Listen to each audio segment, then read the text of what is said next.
and welcome to this week's Football Talk podcast. We're on international break, but we don't break for the international break because we're still here talking. And I am Josh Call, and hello, good morning to Dave Nichols over in Singapore. Good evening, Josh. Good evening, my friend. Not good morning, good evening. Oh, it's got to be true. Good morning for me, good evening for you. How are you? I'm alright, yeah. I'm doing alright. In the midst of a massive thunderstorm, so if you can hear any of the electric charged lightning hitting the ground, then it's really scary when it does that, actually. So, we had a thunderstorm 2 days ago. Last night... Oh yeah, go on. I watched a film set in Singapore. Was it called Crazy Rich Asians? Crazy Rich Asians. Yeah, Have you seen it? I haven't seen it, no. What do you think? I thought it was quite average, really. Okay. Alright. Yeah, loads of people rave about it, but yeah, I've never seen it, so... It's very good. It's similar to Black Panther. It's very good to get a dive inward, and so a lot of Chinese and Asian actors get in there. But the overall film was quite and mediocre, really. The laughs didn't hit with me. If it wasn't for all the luxury I saw on the screen, the escapism wouldn't have been there. But it's kind of bang average. The main leading man was very passive, but it wasn't really for me. But not a film review podcast, is it? It's not. No, it's not. So let's move off that. But I thought I'd just. Well, actually, while we're talking about show you Josh, how I'm. Yeah, I'm spending a lot of my free time watching the US Office, which I know you love. Oh, I absolutely love, and I think it was 14 years ago today since the first episode aired. Really? Wow. I think I read. Wow. Yeah. It hasn't aged badly because I'm watching it now and I'm really enjoying it still. So yeah, good stuff. No, I watched it I put off watching it for ages because I really love the UK one, and I put off watching it. And I only watched the first one probably for the first time 5 years ago, and it didn't seem like I was watching a kind of 9-year-old program then. I've since watched it another time all the way through. Just finished it a couple of months ago. Best TV series I've ever watched. It is fantastic. I absolutely love it. Yeah, I do really like it as well. I think it's really, really good. So, but it's not TV talk either, is it, Josh? It's football talk. No. So it's football talk, and so let's move on to this week's football talk. So we'll start off, as per usual, start off with the news. We'll then move on into our usual quiz, where I'm quizzing Dave, internationally quizzing him, both in the literal and metaphorical sense. We'll then have a look at the home nations performance in the last week in their friendlies and qualifiers, which will lead us nicely into the poll question we asked, and we'll tie it up this week. Tie it up with a WIKI FILES. I've got one for Dave, and see if he can fare better than he has done in previous weeks. But we'll start with the news. We'll start with the news. Nothing to say there. All right, then on to the news. Go on. On to the news. So the bit I talked to you about, because I retweeted Tobias Wilson's question earlier in the week, which I found a very interesting question, and I wanted to get your thoughts on it. So he put out, here's a question. Would you play for the club you are a fan of if you're exactly as good as you are now? You'll make them worse and probably single-handedly be why they lose every week.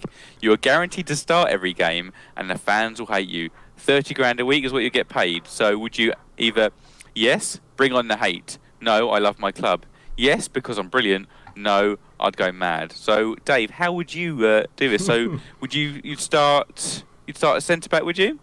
I'd be, that's the problem I have is that, yeah, I'd be a centre-back for Man United and easily be, exactly.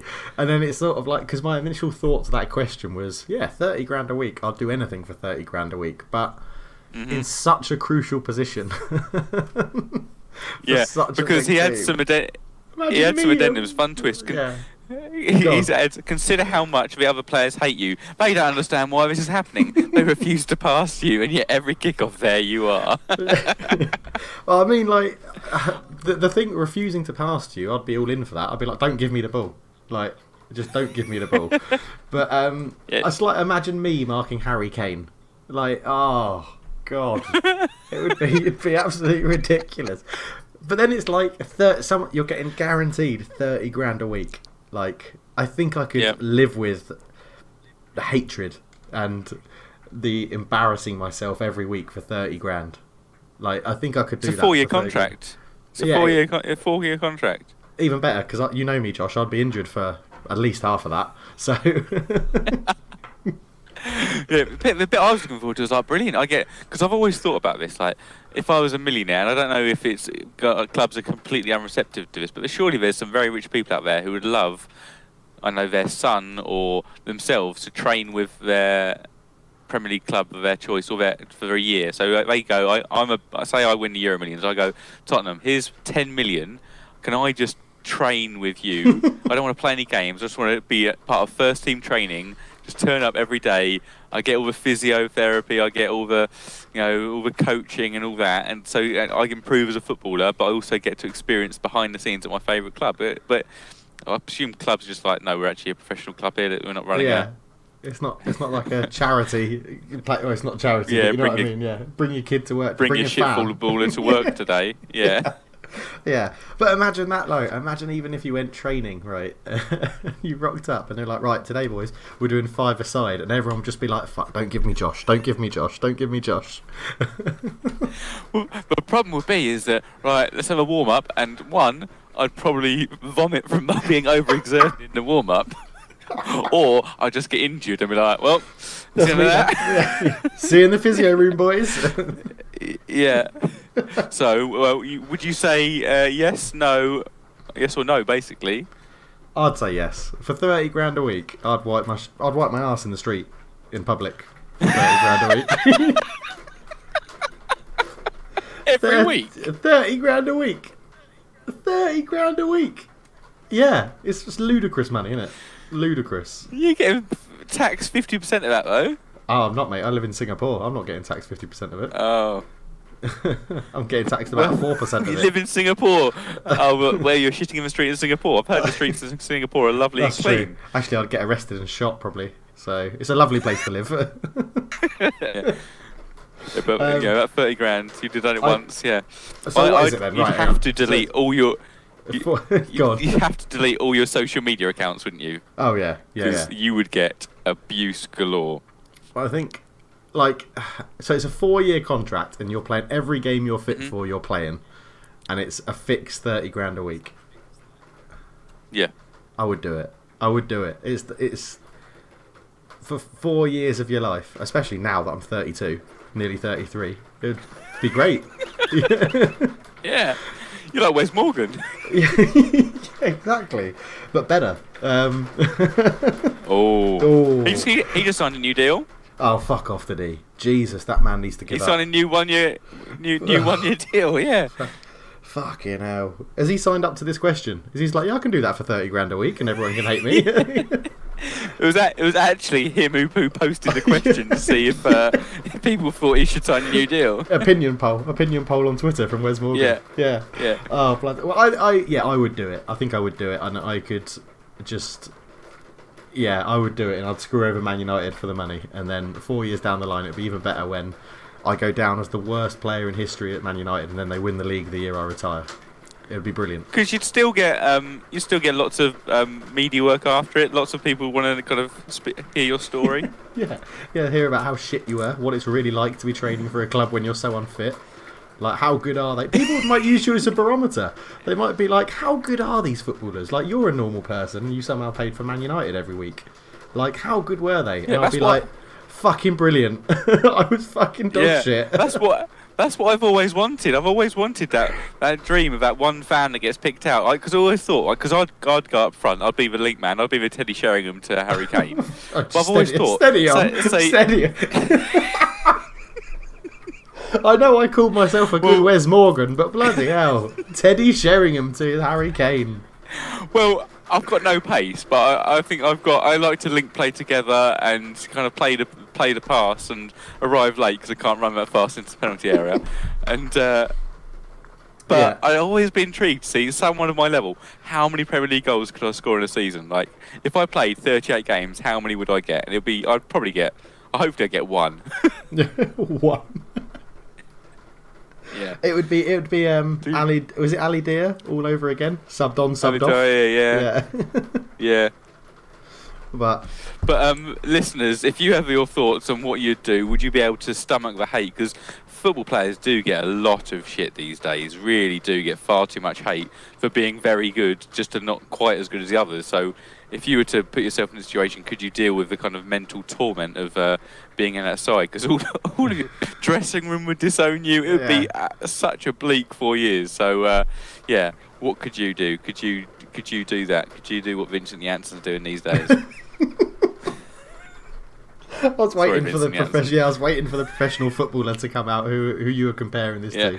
So, I mean, we had one reply. You did have one reply to the question on the tweet, and Ross, who's a very common listener and common commenter to the podcast, said no way. He would just get ripped from minute one if he did it for Spurs. So no, he couldn't ever play for Spurs and do that. So, what was your answer? Yeah. I said yes. Bring on the hate. Yeah, exactly. Yeah, you would for that amount of money. Yeah. Definitely. Yeah. Oh, that was good. Good. Let us know down below what your thoughts are, listeners. Yeah. Moving on. So we had the when we spoke last, Millwall was set to play Brighton in the FA Cup quarter-final, and it's now happened, and a semi-final has been drawn. I just want to bring you back to the prediction I made. I said Millwall would win. I think I said Millwall would win 2-1, and well, Millwall winning 2-0 up until like the 88th minute or something, and quite frankly, their reserve goalkeeper threw it away. I don't know if you've seen this, Dave, but I didn't know. A deep cross. It went 2-1 at 88 minutes, and then in like the 93rd minute or something, a deep ball was put in, and the reserve keeper kind of flapped at the back post, and it looks like he almost diverted. He tried to catch it, maybe, and then thought about punching it, and just flapped it into his own net to take it to 2-2 and then to extra time. It was horrific. And then Brighton won on penalties. He probably still thinks about it now.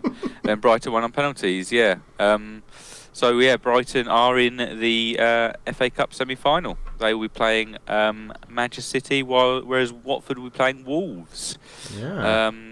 Games to be played around the 6th and 7th of April. That's had an effect on your stadium, didn't it? On the first game of your stadium? It has an effect, yes. It's now a Saturday game. So Brighton going through... No, it's now a midweek game. If Brighton had gone out, we'd have played Brighton on the 6th, but because of them going through, we now play Crystal Palace on the 3rd, Wednesday the 3rd. So we have an evening kickoff for the first match. Okay, interesting. Which is right. That? Did you like that? The first, I don't mind that. Yeah. Did you prefer a Saturday or? I think it would probably be easier for a Saturday because I imagine there's going to be a kind of pre-match kind of opening ceremony type thing. So I think it'd probably work out better because people coming from work, they might not all get there in time. If it was a Saturday, you'd have a full crowd right from the off, and no doubt there'll be fans whinging, going, "Oh, I'm meant to get there at 4:45 because it's I work." It's like, what, you can't possibly take a half day's annual leave to go see the. If you're that big a fan, you'd be doing all you can to get there. So stop whining. I agree. Yeah, I agree with that. Definitely. But we have a first test event today. The under 18s play at the stadium in the first of 2 test events. So hopefully that'll go swimmingly. Yeah, hopefully it'll be all right. It looks impressive. Everything I've seen about the stadium, it does look impressive. Oh, man alive, it looks awesome. So I really can't wait for us to get in there and start losing some games. Do you think, honestly now, do you think we're going a bit off topic from the running order we had, but do you think it'll be a hindrance moving to a new stadium towards the back end of a season? Like, because are the players used to Wembley? I mean, Wembley hasn't been brilliant for you, but... No, I think the issue we had was that the different issue we've got is that Arsenal went straight to Emirates, West Ham went straight to the London Stadium, and we've had this year where best part of 2 actually, where we've been at Wembley, where we haven't really been at home. So I think I don't foresee us seeing that drop off. I think it will come back, and it will feel like coming into a new home where you've been staying at a hotel. Whereas, I think we're really looking forward to it, just getting back and getting settled. So I think it will be. I mean, our season's kind of in its worst bit of form already. So I think if it is a hindrance, blimey, that's going to be a really, really awful season. But I think getting some Champions League games there, just seeing off the season there, and I think it should be a positive for us. Okay. Yeah. Fair enough. Cool. All right, so but just to tie that off, then the semi-finals: Wolves, Watford, City, Brighton. What do you predict to be the final? Wolves, Man City. Wolves, Man City, and then your winner will then be. I want it to be Wolves, but it will be Man City. Yeah, it should be a good game if that is the case. That'd be a very nice game of football. Because Wolves have run them close in the league, haven't they, twice? So. Yes, and obviously last year when they were in the Championship, they upset their winning run, didn't they? They drew with them in the League Cup, and City only beat them on penalties, was it, or an extra time? Yeah, it was. Yeah, it's very true. Yeah. Yeah, excellent. That'll be interesting stuff. Okay, move on. We'll go down. Don't go down the leagues. I've noticed it was pointed out to me there's a hell of a relegation battle going on in League One. So after yesterday's results, most of the teams are 39 games in. Okay. Yeah. So we have in 12th position, we have Gillingham on 47 points. They won yesterday, beat AFC Wimbledon.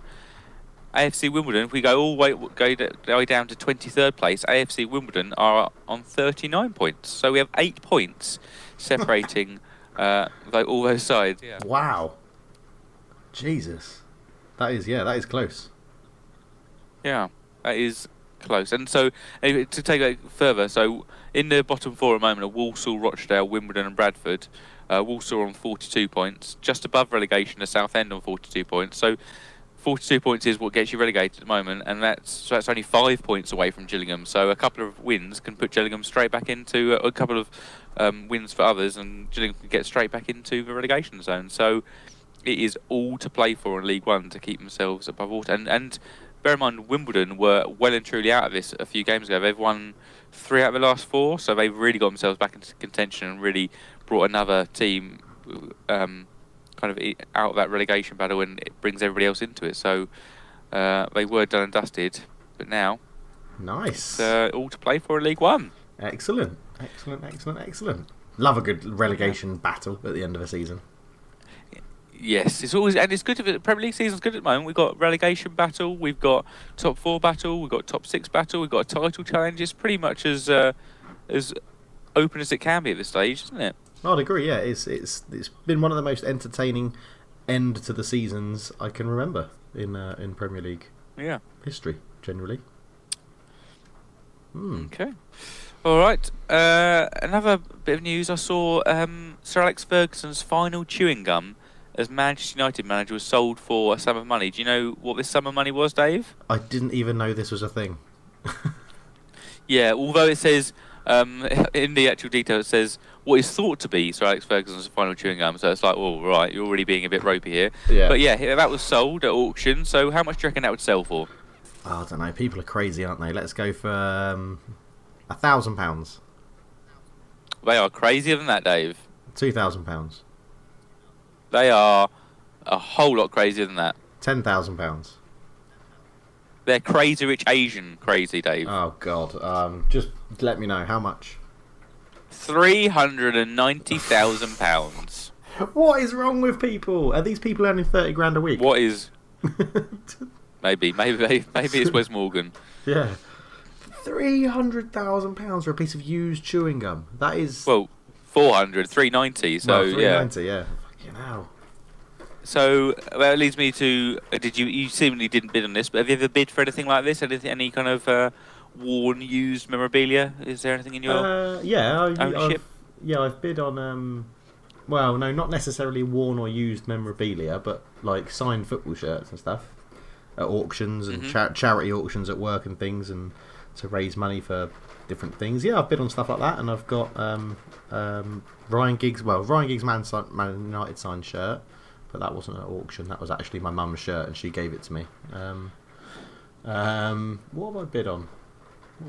Oh yeah, an England under-21 shirt when Owen Hargreaves was in the under-21s for England, and he was playing alongside such wonderful footballers as Rohan Ricketts. I love Rohan Ricketts, former Spurs player, then a very journeyman. Yeah.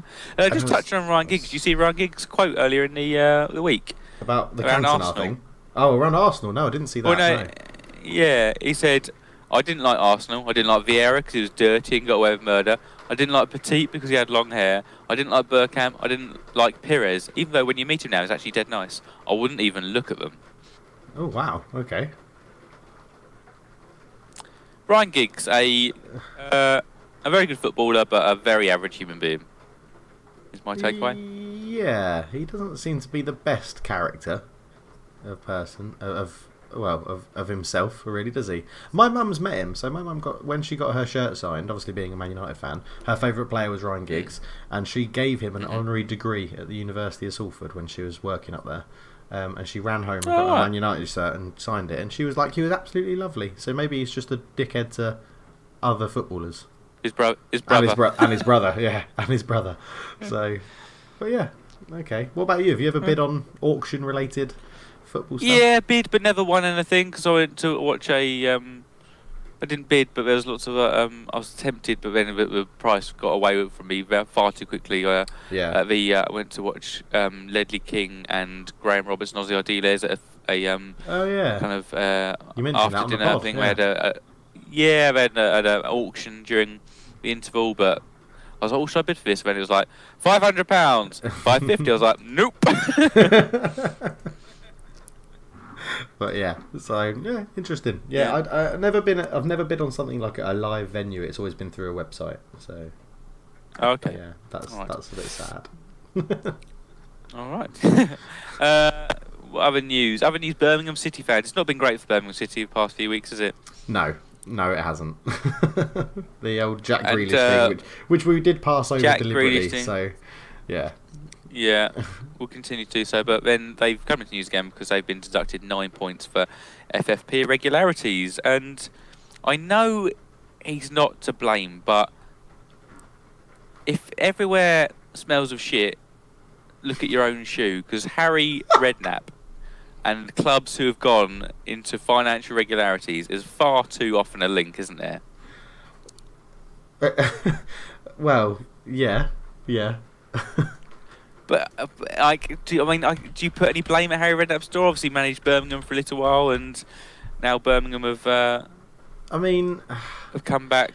I would always say it's not because I guess it is obviously something to do with Harry Redknapp in the terms of what he's the person that's doing all of the signing of players and things like that. But it's not him, is it? Because the board can veto it. The board can just say, yeah. It's not his checkbook. He's not like completely spending his own money and going, "Oh God, I've spent too much here." He's just suggesting, and they're accepting. Yeah. But yeah, I do know what you mean. Also, I love the phrase, "If it always smells of shit, check your own shoe." I've never heard that before. That's brilliant. It's absolutely brilliant. But yeah, I mean, it. So the clubs he's managed that have got into irregularities, Portsmouth. Well, Portsmouth owners. have, and then I mean. Yeah, QPR weren't exactly in a fit, healthy state. I mean, signing Christopher Samba for like a £20 million contract for when he was out in Russia and couldn't even play for like the first 2 months because he was so unfit. It just kind of, I don't know. Overall, QPR was didn't get any financial fair play issues, but it wasn't run great, was it?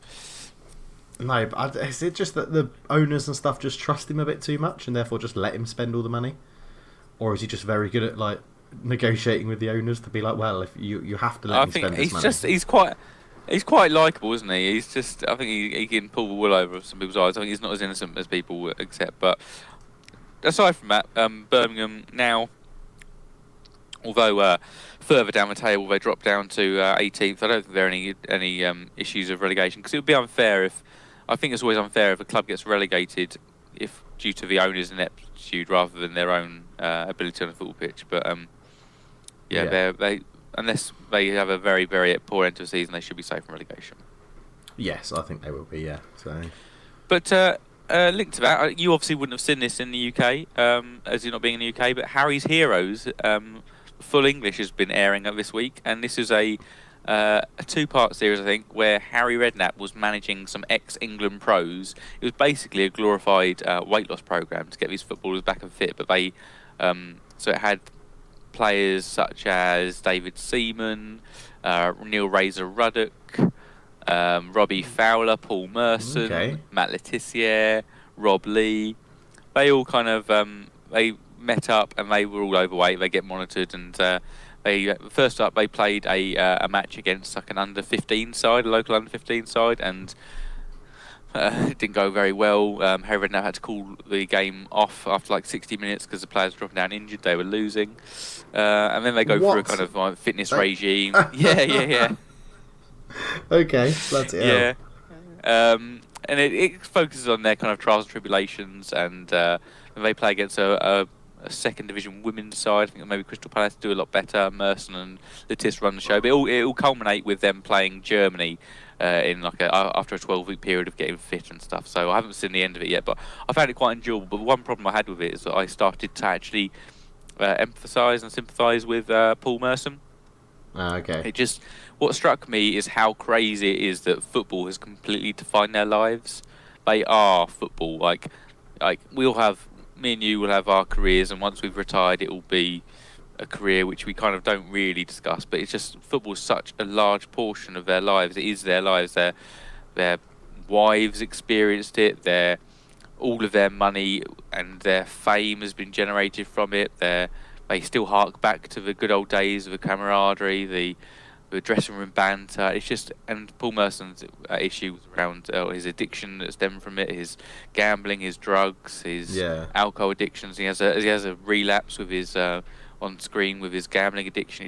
It's just crazy how strong that bond between them and football is. It's just it's quite. I don't know, quite upsetting to see, really, that they haven't been able to forge a separate identity away from the game. Yeah. It sounds like it's quite an interesting thing to watch. I might have to see if I can find it somewhere over here to... Yeah, it's quite enjoyable. I mean, Razor Ruddock is incredibly unfit and out of shape, and I don't think he really cares about getting back in shape. They all lose a bit of weight, but I don't think they really care because they haven't got the kind of outside awareness of their issue to kind of do anything about it, really. This is a perfect opportunity for them to lose weight and get fit, but they're really not taking it seriously. So when you say, like, the end of it, they're playing Germany, are they playing the actual German national team or the equivalent veterans team? Oh yeah, they're not playing against like Lewandowski and Boateng. Not Boateng. Poland. Oh yeah, Lewandowski either, Dave. Definitely. Fucking hell! I should go home. I am at home. I should just leave it. Right. No, this is a similar level to them. So ex players, and I think there's a quick interview like a VT of Stefan Freund. So a similar level. It must be a touring Germany side who are equally aged as the other ones. But I'll let you know how that goes. Okay. Yeah. Interesting. All right. Keep us updated on Harry's Heroes. The news items for you. I think I've covered most of my news items. Just we're getting into the era of contracts expiring and things like that. It's more of a quick and your opinion on things. So I'm going to give you one player from each of the top 6 teams. So Spurs, United, Arsenal, City, Liverpool, Chelsea.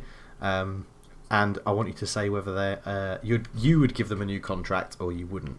So Arsenal. At their current club, if I'd renew their contract, yeah, and it doesn't have to be a long contract. It can be 1 year or something if you want it to. So at Arsenal, Danny Welbeck is expiring his contract this summer. Do you give him a new deal? Currently, got a bad injury. I always find I would, if I was manager, I'd renew his contract because I think I owe it to. He's been a decent servant over a few years. He's been there. He's a good professional. I'd renew it to see through his rehabilitation and maybe as a pay-as-you-play. Once he's rehabilitated. All right then. Chelsea, David Luiz. David Luiz, would I renew his contract? He's probably 31 now. Yeah, he's 31. Yes. I would definitely renew it because I have a transfer embargo over my head. So I'd be very stupid not to. Yes. Yeah. Okay. Liverpool, James Milner. James Milner. I would like to renew his contract, yes, but do you know what? I've got a feeling that if Leeds get promoted, James Milner's going to go there. Oh, that would be interesting. Yeah, I don't know why. Because obviously he's got his history of them, and I just feel like he would. I don't know what to move back over to Yorkshire, help Leeds in their first season back in the top flight. If he's there, Marco Bielsa will be in charge. He could experience that. I think he'd like to do that, but I have no idea. That's just my feeling. So I'd like to offer him one. He's earned it at Liverpool, but whether he'll take it or not is a different matter. Okay, Man City, they've only got one player, which is Vincent Kompany. Vinny Kompany. Vinny Kompany is... I'd be doing it with heart, not head, if I was to do that. He's 32. He's he really hasn't played consistently. Yeah, I was going to say, he doesn't really play. For years now. Yeah, I would go reduced terms, pay as you play, and then help facilitate what his future ambitions are. If it's in the game, I'd go get him on a coaching staff, maybe do some ambassadorial work. So yeah, I'd keep him there because I think he'd be a very good character around the club. Okay, Man United, Ander Herrera. Juan Mata we'll go with, not Ander Herrera. We'll go Juan Mata. Juan Mata. Juan Mata. Okay, Juan Mata again. Just turned. You mean you got a lot to pick from United? United are a bit of a sorry state. You got Juan Mata, Ander Herrera, David De Gea. All your Spanish guys want to jump in ship, are they? Well, we'll see. I'd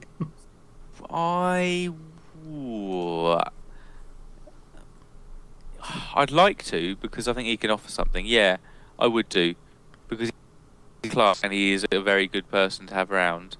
But he'd be marginalised. He wouldn't be because of the way. So if I'm Solskjaer, if it's me, man, Solskjaer is not really utilised much because he's gone very much more kind of pace. Much more physically capable players, isn't he? And so I don't think he really fits in that. But yeah, I mean, I've offered contracts to everyone here. Maybe I'm too soft. Yeah. Okay. Well, this is the interesting one for you then. So Spurs have 2 senior players that I know of that are expiring. Fernando Llorente and Michel Vorm. What would you do for both of them? I've changed my tune now. I'd get rid of both of them. Okay. Okay. So when it comes to your own club, you're ruthless. Absolutely ruthless. Yeah. I mean, Llorente, he's a world record transfer fee for the player of that age. So when he was signed, I think 32, 33, that's a real world record for someone of that age. And I think he really hasn't done much. His legs are gone already. I think he doesn't really offer too much. We play poorly when he's on the pitch. I would like to see us sign someone who would actually be an adequate replacement or a foil for Harry Kane if need be. I would let him go. And Michel Vorm, I think we struggle with homegrown quota. I think it's time that you'd let Michel Vorm go. He can go to Holland or Belgium, and we should sign someone. Maybe we'll promote a youth who could fill the homegrown quota. Okay, cool. I just wanted to get some insight into it. You guys, listeners, let us know down below your club, who's expiring at your club, and what do you want to do? Would you keep them or let them go on a free transfer? Can I just quickly ask you then, Dave? And Herrera and David De Gea are out. Are they both going to sign, or are they both going to go? Or what's I think your gut thought quickly? They're both going to sign. They'll both sign new deals, I think. All I right. think Ander Herrera has already been told that he's absolutely crucial to how Solskjaer wants to play, and David De Gea is David De Gea. So I think it will come to a last minute thing, but I think Edward will just end up paying exactly what he wants, which he should do. Yeah. So. Yeah, there was rumours during the week with PSG for Ander Herrera. I wasn't sure if that was maybe agent talk to get the old contract up and refreshed, but yeah. Ander Herrera was surprisingly. I didn't realise Ander Herrera was 29, a year older than David De Gea. Yeah. So.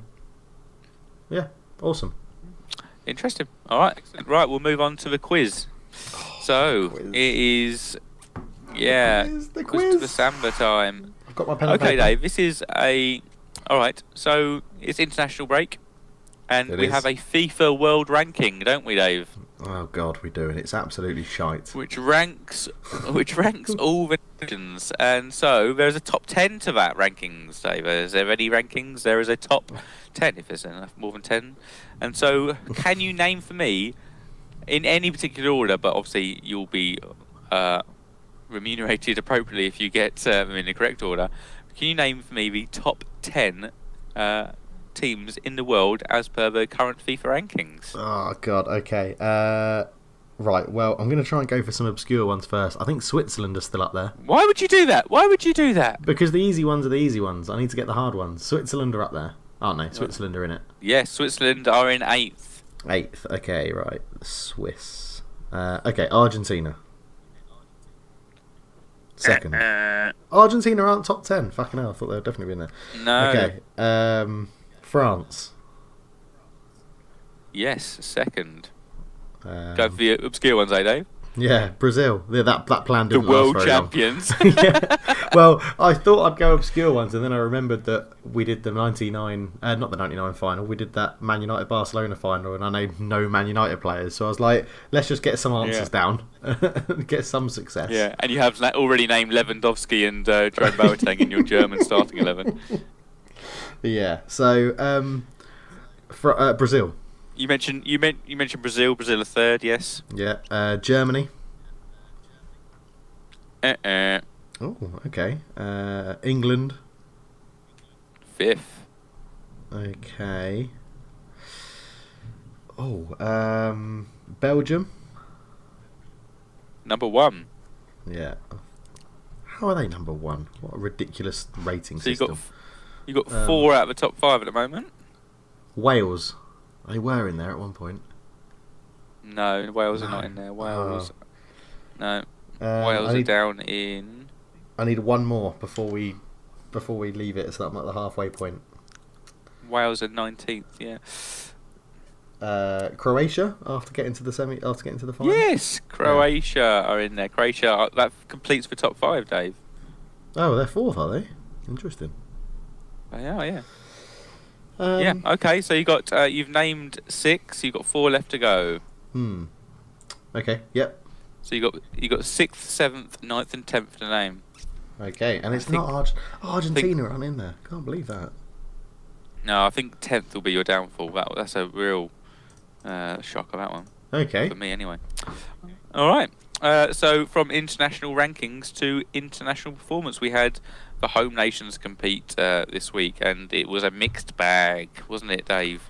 It was. But very let's mixed, start yeah. with the future world champions, England. Oh, as you mentioned, Dave, we are in the top 10 ranked teams as well. We're 5th. We played the Czechs in 44th, and God, we're good, aren't we?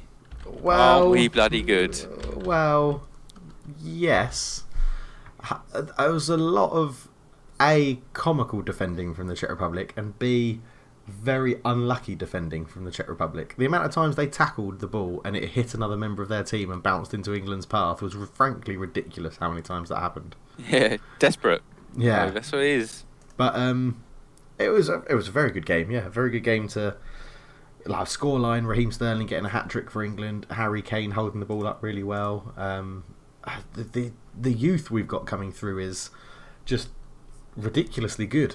Can I just name some players who are under 21? Not necessarily in this squad, but the names we've got as under 21 players, and then I'll name the players who are under 23. So under 21s, we've got Rashford, Sancho, Trent Alexander-Arnold, Joe Gomez, Declan Rice, Ryan Sessegnon, Callum Hudson-Odoi, Foden, and Aaron Wan-Bissaka. So that's our under 21s, and then players who are under 23: Dele Alli, James Maddison, Luke Shaw, Ruben Loftus-Cheek, Ben Chilwell, Harry Winks. We are stacked. Looking good. Yeah, we are. I mean, players like Dele Alli and Luke Shaw, like those sorts of players, I always forget they're that age because they've been around for so long. Like, Luke Shaw was left back for Southampton at the age of 18? Dele Alli was signed from, broke into the Spurs team at 19, 20. I can't remember what age was when you signed him, but they've just seemed to have been around for ages, so I always forget they're under 23 still. So it does look very positive. It does, yeah. It does. And just a few stats from the game. So England, 2 players aged 18 or younger in an international match for the first time in 138 years. So wow. That was since 1881, when Thurston Rostron, and who was the other player? Don't know. No, Jimmy Brown. Unlucky. Jimmy Brown. And who were our 2 players then in 2019? The age 18 or under who played. Who are those 2? Oh, Sancho. Yeah. And Hudson-Odoi.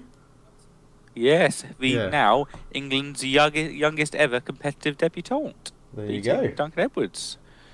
Oh, future's looking blooming bright, Dave. Just got to hope they keep playing, don't they? Because Hudson-Odoi he's good, and he'd be even better if he had some game time. Yeah, absolutely. Yeah. Do you know what made me a little bit sad was Jadon Sancho after the match spoke of his special connection he had with Harry Kane. I was like, we tried to sign you when you were leaving Man City, so you should have come to us. You got a special connection, because that ship has definitely sailed now. We ain't never getting Jadon Sancho. Yeah, that's never happening. If Spurs can buy Jadon Sancho hasn't reached his full potential. Yeah, an interesting way to look at it. Yeah, true. But would Jadon Sancho be the player he is today if he had moved to Spurs instead of Dortmund? Who knows? Yeah, he wouldn't have got that new culture. He wouldn't have experienced a different country. He might not have enjoyed it. If he hadn't had a run of form, he might not have been playing for England yet, and who knows what would happen. Maybe he'd have had a bad challenge from someone and got injured. It's always funny when you think of what ifs in football, because they're not. They aren't mutually exclusive. They are all connected. So you may have wanted someone to. So when the other week when you mentioned Spurs almost signed João Moutinho. Well, it might have been that Spurs signed him. AVB did better. Pochettino never arrived. Harry Kane never broke through. It's all. That's very true. Butterfly effect, isn't it? Very true. Yeah, very true. So, but it was good. A good game. Good to see a clean sheet as well at the back, for especially when you have people that aren't necessarily performing the best that we've seen them play. So like Harry Maguire isn't having the same season he had a couple of seasons ago, or definitely last season. Same with Chilwell's actually. Chilwell's been pretty consistent. Michael Keane is. I like Chilwell. Yeah. Michael Keane's not been playing. Everton in general haven't been playing as well. So I'm still not. I think Kyle Walker's days as a right back in this England team are going to be numbered soon with the emergence of Alexander-Arnold and Wan-Bissaka. Yeah, I just agreed. think he's a liability. But going forward, he's great, but at the back, he's a bit of a liability. So, and especially as he's driving forward, going forward, is his pace, and that is going to fade. He's getting on a bit. So yeah, I think maybe this tournament coming up next year would be his last, so his Euro 2020. Yeah, I really like Ben Chilwell was a good player. We're quite blessed at left back. Obviously, Ben Chilwell. We've got Luke Shaw. We've still got Danny Rose in there. Well, it's the same at right back, though, isn't it? It's the same at fullbacks. Yeah, we're blessed at fullback. It's centre back where the issue is, and I mean, fully fit. Neither of those two play. It's John Stones and Joe Gomez probably for me are the two who start. Yeah, I'd agree, but I'd then argue that our weakest position is striker. Because if you lose Harry Kane, what have you got backing him up? Yeah, very true, but because if you lose John Stones or Joe Gomez, if that's your starting partnership, then you do have an adequate backup in Michael Keane and Harry Maguire, and Harry Maguire's gone to a tournament and done well, so I would put him in there. But if you lose Harry Kane, what do you do in that situation? Because we're focusing all of our attacking play around Harry Kane and his hold-up skills, and there's nobody else English that can do what he does. When he's there, it's our strongest position. When he's not there, that's my concern. Yeah, okay, yeah, the drop down in quality between the two, yeah. And it was the same. It was the same with Rooney, wasn't it? When Rooney got injured with his foot before we went to Portugal for the Euros, we were fucked because we didn't have anyone else that could do what he did for the England team. Yeah, but what I'm still keen to see, because we haven't really seen it yet, because obviously this player was injured just before the World Cup. Has now suffered injury again. Harry Winks has been at central midfield. I think when Declan Rice has more time in the squad and established himself, partnered with Harry Winks, that is my midfield two there. That will be, because Winks really does flow the passing around, especially in big matches. He's been very good for us against the likes of Barcelona and Real Madrid. So I'm really excited to see Winks getting that central midfield. Yeah, it'll be good to see. It'll be good to see how it evolves and stuff. I mean, it was good. It's a good step. It's moved up. I mean, Southgate was in a hard position of where we did so well in the World Cup and then did so well in the Nations League stuff to get to the final, that he sort of had to. It was hard to see how the momentum would keep going with knowing how England is England and the media and everything. Yeah. Sort of waiting for a downfall. It's good. So long may it continue. And I mean, he's changed the system, so he shows that he's tactically adept and brought new players in. So yeah, I can't believe how Southgate's done, to be honest with you, how he's turned around. It just shows that our FA have had some awareness of managerial appointment and been quite progressive with that. When we can go on to a different country and talk about their managerial appointment. So let's move on to Scotland, shall we? Oh God, it's just embarrassing. Now, when Scotland haven't really got, I mean, Scotland have got some decent players. They really have not So they've got your kind of, I mean, they're a bit blessed in duplicate positions. Like they've got Kieran Tierney and Andrew Robertson, both very good left backs, but not many systems allow two left backs played. And then you might move one of them to left wing, but you've got Ryan Fraser, probably another one of their better players, who plays on the left wing for Bournemouth. So it's in right wing. They got Matt Ritchie, they got Ollie Burt, they got Matt Phillips. Like it's just kind of, they're unfortunately kind of duplicate positions that they've got players in. But overall, I think the players are okay. It's just when you appoint Alex Mcleish, what are you really honestly hoping for? That's what I don't understand, is why there must be a more progressive manager. It's just the complete wrong ethos to go to someone they've got like players Alex coming McLeish. through. Yeah. Because Kieran Tierney's still young, Ollie Burke's still young, Scott McTominay dominates in the game against PSG, then absolutely absent. Oliver McBurney, David Bates, who's playing over in Hamburg. They've got some good young players coming through, but I've never felt more strongly about a manager. But Alex Mcleish is so uninspiring as a manager. He was so defensive, no matter what club he was at in the English leagues. He's just so pathetically abject, and the FA have got to take blame for that because they're one manager. I don't know if they've appointed him as a stopgap and they've approached another manager who said to them, give it 2 years and then I'll come and do the Scotland job. I hope that's what's happened. I hope they haven't gone to Mcleish and been like, you're going to be the man to inspire our nation to a national competition or international competition. But for those that don't know, they lost 3-0 away at Kazakhstan. So yes, and this is an example where you prepare a post-match team talk and you don't deviate from that, because in the post-match team talk, Alex Mcleish stated, "We started well."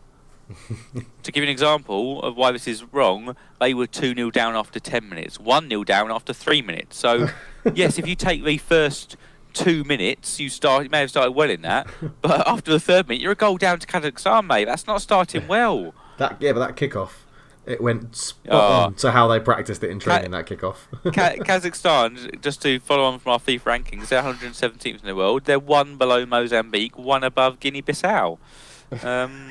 So it's not exactly top-notch opposition. Scotland find themselves, what do you reckon, Dave? Where do you reckon they find themselves in the world rankings? 42nd. Oh my goodness, Dave. 40th. They find themselves 40th. Okay, that's pretty close. And then they play San Marino today. I really hope they lose.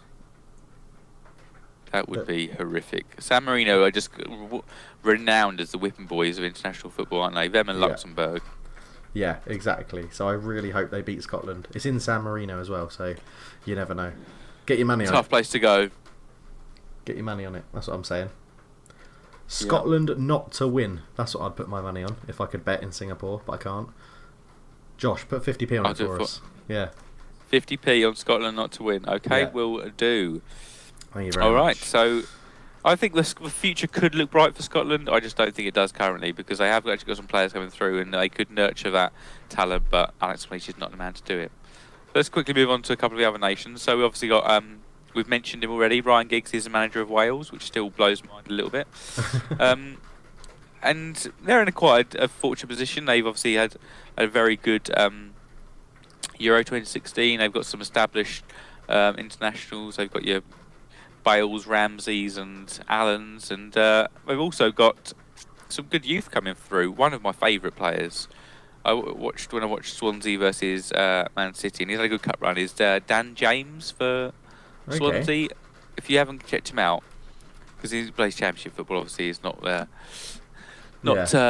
always on people's radar, but that guy is absolutely rapid. It is just great to watch. I mean, it's one of my favourite things to watch, is a player just turning on the afterburners and blasting past someone. He has got a real turn of pace. I think that kid could really go someplace. So yeah, Dan James, check him out for Swansea. But they've got other players, David Brooks. That's the one, yeah. David Brooks is the one I'm really looking forward to see how he gets on in a international setting, because I haven't really seen too much of him. He fits in well at Bournemouth, so if they use him correctly, he could be quite good for Wales. So.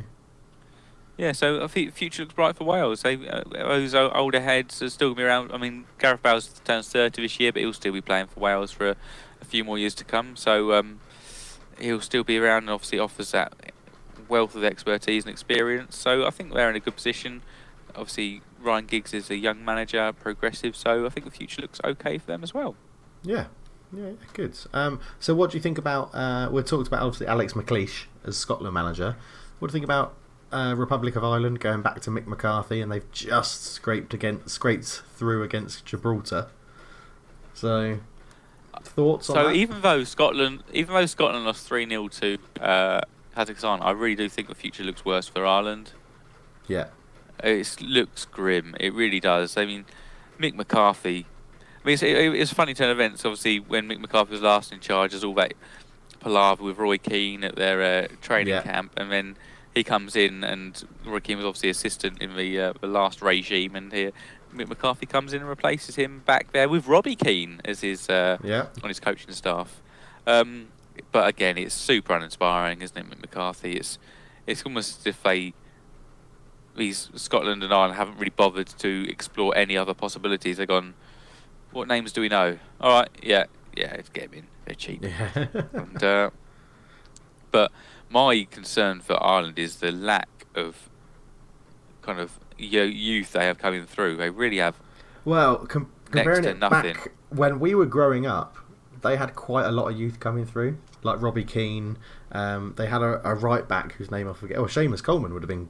Seamus Coleman, Seamus Coleman was probably their most. Yeah, they had Damien Duff, didn't they, on the wing, who was a very good player at the time, and it's just ridiculous. John O'Shea was there, and Shay Given. But now, I mean, as good as it gets is they're similar to Scotland. They have duplicate positions. They have Seamus Coleman and Matt Doherty. Matt Doherty's probably been one of the outstanding right backs in the league this year, and Seamus Coleman is Seamus Coleman. And but that's what I mean. They were playing Gibraltar, and they put Matt Doherty at right wing.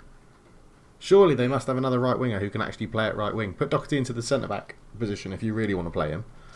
But no, Doherty's a kind of a wing back. Well, I think I can understand going with that because he has been getting forward well. But yeah, they really don't have much going forward. But that's my concern, is that they really haven't got anything going, any prospects coming through, and they really haven't got a manager who's going to kind of facilitate that. But they started their campaign off 3 points against Gibraltar, so it could have been a lot worse.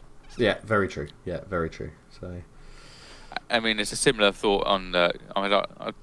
We've got to spend enough time on this, but Northern Ireland are very much the same. They've never been. I had a wealth of football talent, and the kind of prospect they've got is kind of Paddy McNair, but. It's Michael O'Neill still in charge. I think I quite like Michael O'Neill. He's done well wherever he's gone, but they've always kind of punched above their weight in recent years, as Michael O'Neill did at Shamrock Rovers. But I think, as always, being the larger nation with a larger pool of players to pick from, England future looks brightest, but I think that our future looks especially bright compared to what we've had in recent years. So, yeah, hopefully. We can sit here in, 2 years' time or 18 months' time and go, wow, that was a lovely Euro 2020 win. Yeah, that'd be very nice. Well, we can sit here in, 3 months' time and say it was a lovely Nations League win. So Maybe.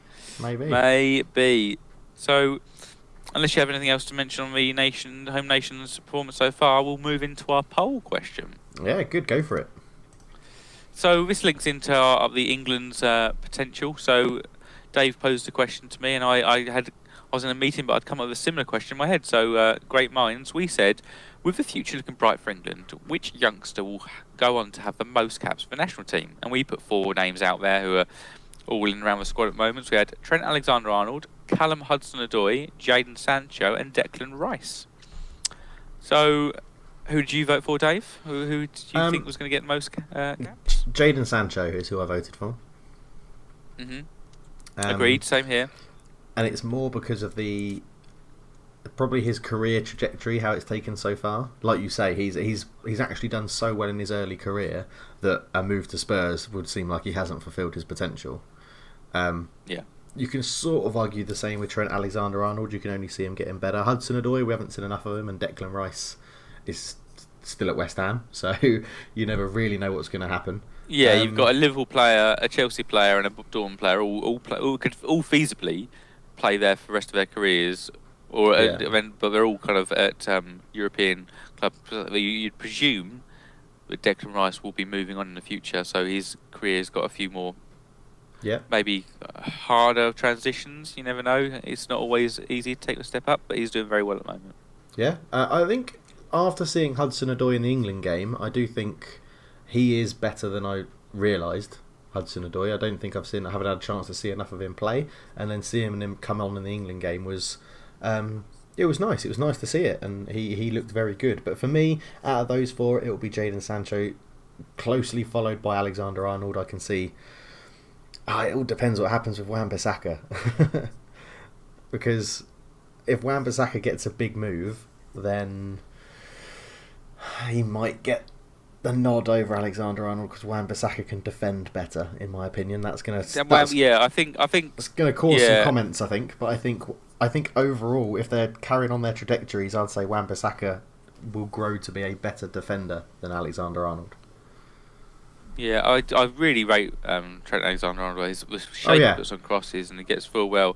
But yeah, I think Wan-Bissaka is formidable defensively, but hasn't really got. He really does lack that end product moment, which I think if the trend for fullbacks continues over the next years, that I think Trent Alexander-Arnold will be in favour because most sides prefer their players to be attacking options. Yes, but I think that will change. That's why I think it depends on where Wan-Bissaka moves. Because if you put Wan-Bissaka into like a Man United or a Liverpool or a Spurs sort of scenario, he will be asked to attack more, and therefore he has to work on his end product.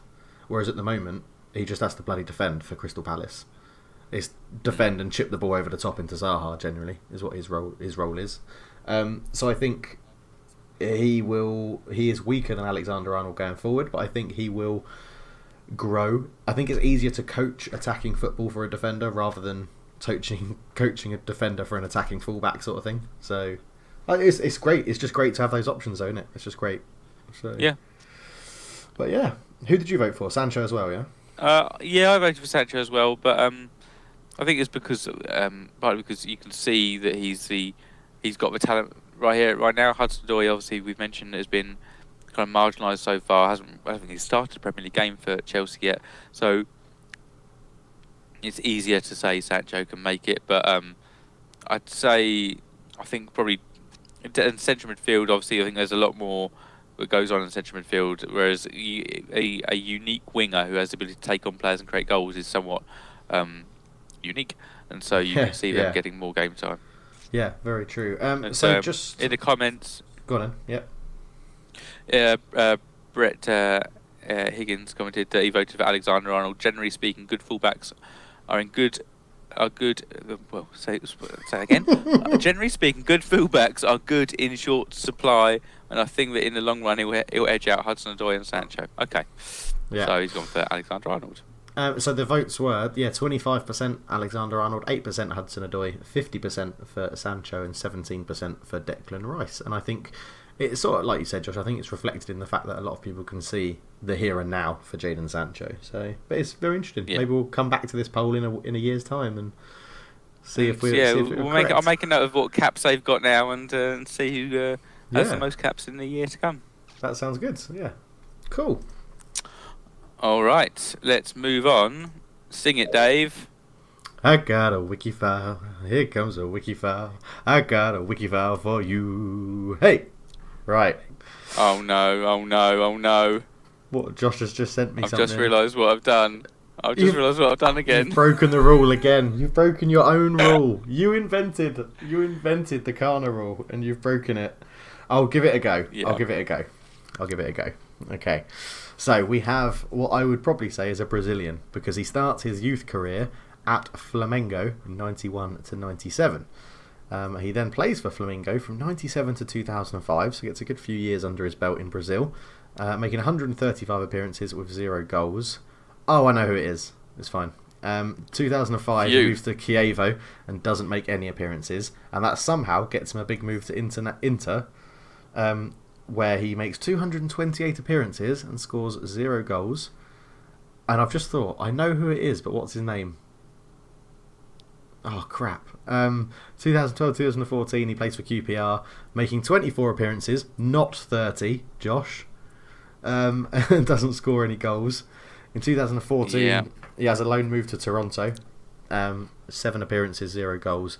2014-2017 moves to Benfica, gets a good number of appearances. Well, no, he doesn't.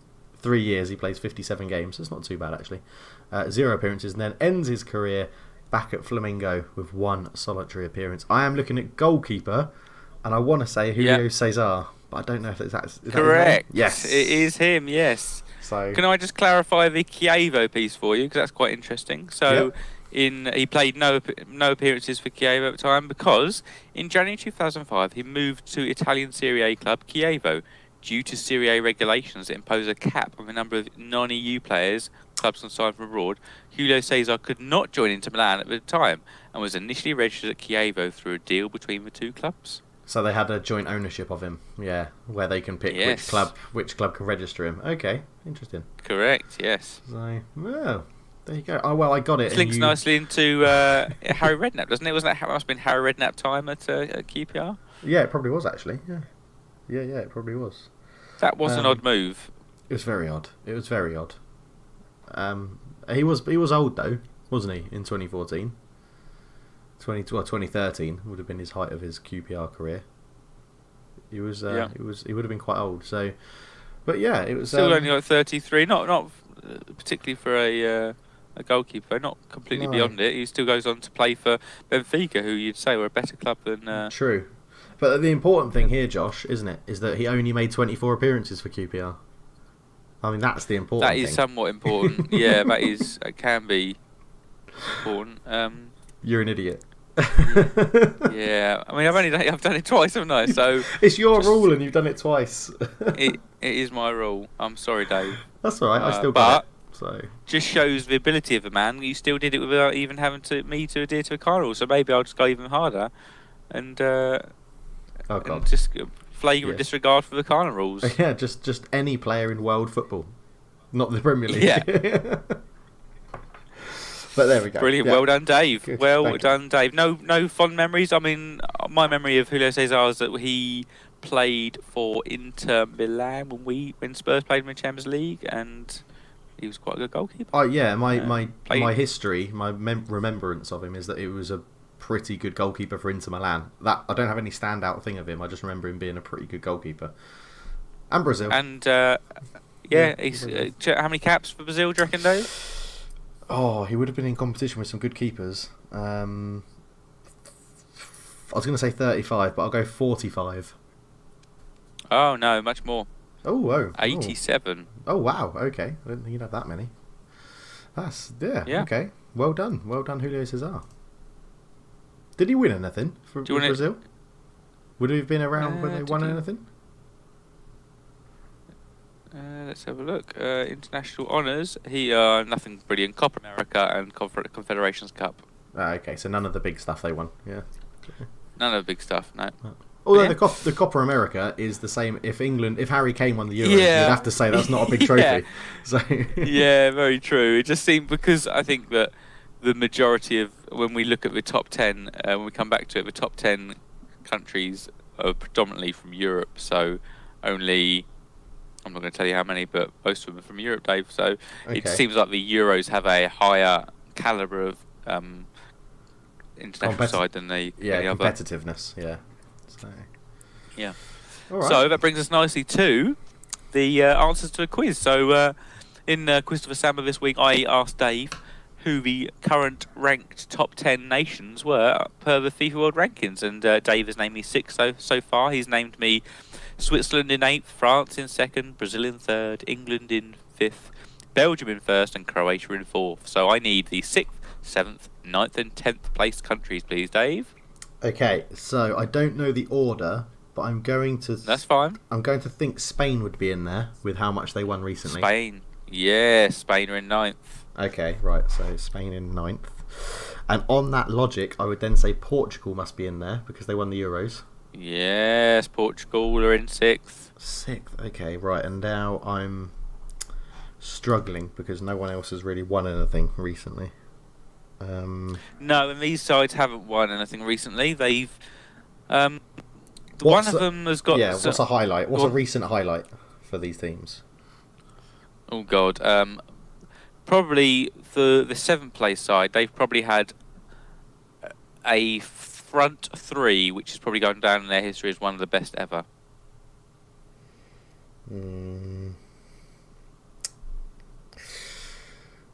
Liverpool. They aren't very good in international competition. No, that doesn't help me. What clubs do the top three play for? These front three, what clubs do they play for? If they're that good, you should know. Now, currently. Yeah, currently.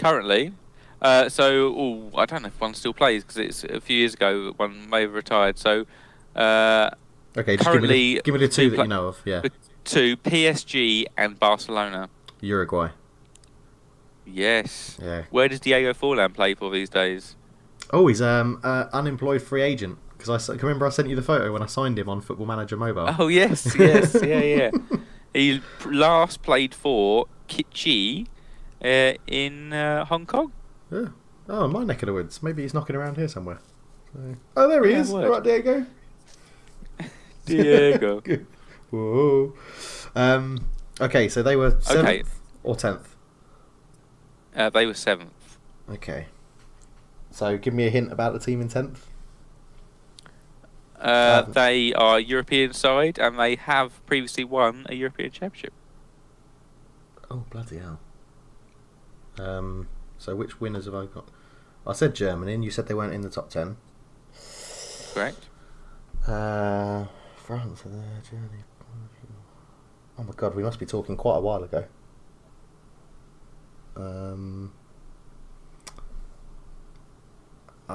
The only team I can think of is a team that should never have been at that tournament in the first place. So I'll go with Denmark. Yes, it is Denmark. Is it Denmark? Well done, Dave. Yeah. That's the only team I could think of winning a Euro Championship that isn't France, Germany, Spain or Portugal. Yeah, bit of a left field one, wasn't it? That is left. How have they got into the top 10?